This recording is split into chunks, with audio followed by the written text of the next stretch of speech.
കഴിക്കാതിരിക്കല്ല വേണ്ടത്. അജ്മി fresh made roasted റവ, വലിയ തരികളാൽ സമ്പുഷ്ടമായത്, ഓരോ നിമിഷവും ഉന്മേഷം നൽകുന്നു. അജ്മി ഫ്രഷ് മെയ്ഡ് റോസ്റ്റഡ് റവ, വെയിറ്റ് ലോസിന് ഒരു കാരണം. കേരളത്തിലെ ക്യാമ്പസുകൾ ഭീതിയുടെ പിടിയിലാണ്. അവിടെ നിന്ന് നമ്മൾ ഒരു ശബ്ദവും ഒരു നിലവിളിയും പുറത്ത് കേൾക്കാത്തത് അത് ഭീതിയുടെ തടവറയിലായതുകൊണ്ടാണ്. SFI എന്ന വിദ്യാർത്ഥി പ്രസ്ഥാനം എന്ന് പറയാമോ എന്ന് എനിക്കറിയില്ല. SFI എന്ന പ്രസ്ഥാനം ഇന്ന് ക്യാമ്പസുകളിൽ നടത്തുന്നത് സംഘടനാ പ്രവർത്തനമല്ല, അധോലോക പ്രവർത്തനമാണ് അവർ നടത്തിക്കൊണ്ടിരിക്കുന്നത്. നിരവധി ക്യാമ്പസുകളെ ഇതുപോലെ അധോലോക പ്രവർത്തനത്തിലൂടെ കീഴടക്കിയ ഒരു സംഘടനയാണ് ഇന്നത്തെ നിലയിൽ SFI എന്ന് പറയുന്നത്. ഞാൻ സംശയിക്കുന്നു പലയിടങ്ങളിലും SFI എന്ന പ്രസ്ഥാനത്തെ CPM പോലും നിയന്ത്രിക്കാൻ കഴിയുന്നു എന്ന് എനിക്ക് തോന്നുന്നില്ല. CPM പോലും നിയന്ത്രണത്തിനപ്പുറം.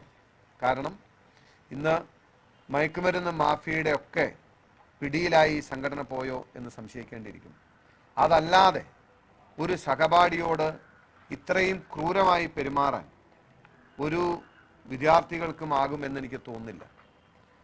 അവരുടെ സിദ്ധാർത്ഥിൻ്റെ പിതാവ് പറഞ്ഞതനുസരിച്ച് ഈ വീട്ടിൽ വന്ന് ഭക്ഷണം കഴിച്ചിട്ട് പോയിട്ടുള്ള സഹപാഠികൾ, ഇവിടെ ഒന്നിച്ച് താമസിച്ചിട്ടുള്ളവർ, അവർ പോലും ആ കുട്ടിയെ നിഷ്ഠൂരമായി വേട്ടയാടുന്നതിന് അല്ലെങ്കിൽ തല്ലിച്ചതയ്ക്കുന്നതിന് മർദ്ദിക്കുന്നതിന് കൂട്ടുനിന്നു എന്നാണ് ഇപ്പോൾ നമുക്ക് മനസ്സിലാക്കാൻ കഴിയുന്നത്.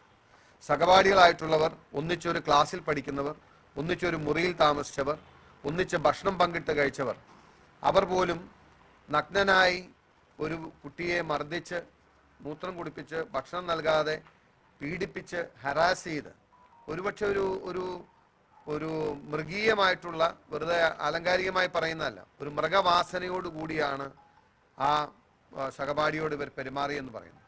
സുബോധത്തിൽ ഒരിക്കലും അങ്ങനെ ചെയ്യാൻ കഴിയുമെന്ന് എനിക്ക് കരുതുന്നില്ല. ഇന്ന് SFI എന്ന സംഘടന കേരളത്തിലെ പല ക്യാമ്പസുകളിലും പ്രവർത്തിക്കുന്നത് സുബോധത്തിലല്ല. അവർ ഏതോ ലോകത്ത് ഒന്നല്ലെങ്കിൽ ഇതുപോലുള്ള മയക്കുമരുന്നിന്റെ പിടിയിലമർന്ന് പ്രവർത്തിക്കുന്ന ഒരു സംഘടനയായി SFI മാറിയിരിക്കുന്നു. ഇത് സമൂഹത്തിന് തന്നെ വലിയൊരു വെല്ലുവിളിയായി മാറിയിരിക്കുകയാണ്. ഇനിയൊരു കുട്ടിക്ക് കേരളത്തിൽ ഇത് ഉണ്ടാകാതിരിക്കണമെന്നുണ്ടെങ്കിൽ ക്യാമ്പസിൽ നിന്നും ഈ സംഘടനയെ പിഴുതെറിയണം. അതിനുള്ള ശേഷി, അതിനുള്ള ഇച്ഛാശക്തി ഈ സർക്കാരിനോ CPM എന്ന പാർട്ടിക്കോ ഇല്ല. മറിച്ച് അവർ ഇതിന് ഓശാന പാടുകയും അവർ ഇതിനെ വളർത്തുകയും അവരിതിനെ സംരക്ഷിക്കുകയും ചെയ്യുന്നവരാണ്. കേരളത്തിൻ്റെ പൊതുസമൂഹം ഉണർന്ന് പ്രവർത്തിച്ചില്ല എങ്കിൽ സിദ്ധാർത്ഥിൻ്റെ അനുഭവം നമ്മുടെ ഒരുപാട് കുട്ടികൾക്ക് കേരളത്തിലെ ക്യാമ്പസുകൾ ഉണ്ടാവും. ലോകത്തെവിടെയായാലും ഏത് സമയത്തും ഈവനിംഗ് കേരള വാർത്തകളും മറ്റു അറിയിപ്പുകളും അറിയാൻ ഞങ്ങളുടെ യൂട്യൂബ് ചാനൽ എവിടെയും എപ്പോഴും സ്മാർട്ട് ആകൂ. Manappuram online gold loan സ്മാർട്ടാണ്.